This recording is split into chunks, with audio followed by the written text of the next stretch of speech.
Once upon a time, in a small village nestled in the heart of a dense forest, lived a witch named Adalyn. She was born into a family of witches and had learned the ways of the craft from her mother and sisters.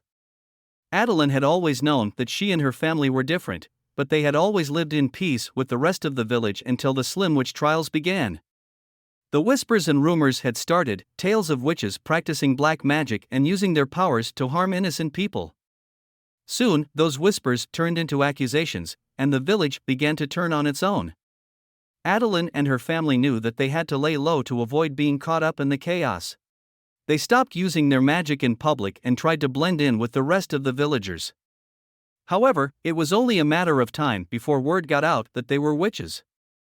One day, as Adalyn was returning from gathering herbs in the forest, she saw her mother and sisters being dragged through the village square, their hands bound, and their faces covered in fear. Adalyn knew that she had to act fast if she wanted to save her family. She hid in the shadows and watched as her mother and sisters were tied to stakes and set on fire. The flames consumed them quickly, and their screams echoed through the village. Adalyn was heartbroken, but she knew that she had to keep moving if she wanted to survive. She evaded capture and fled into the forest, living off the land and hiding from those who would seek to harm her. But she never forgot what had happened to her family, and the horrors she had witnessed. Years went by, and the Slim Witch trials had long since ended. The village had returned to its peaceful ways, and Adalyn had managed to blend in with the rest of the villagers. However, she never forgot what had happened to her family, and the anger and resentment she felt towards those who had burned them alive never faded.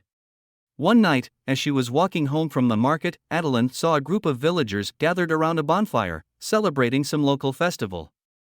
As she got closer, she saw that some of the villagers were wearing black robes and chanting in a language she didn't recognize. It was then that Adalyn realized that these villagers were practicing dark magic, the same magic that had been used to accuse her family and others like them during the Slim Witch trials. She knew that she had to act fast if she wanted to stop them from causing any more harm.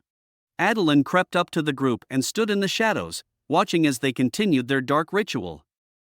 She drew a small knife from her pocket and began to chant a spell of her own, a spell of vengeance and justice. The villagers never knew what hit them.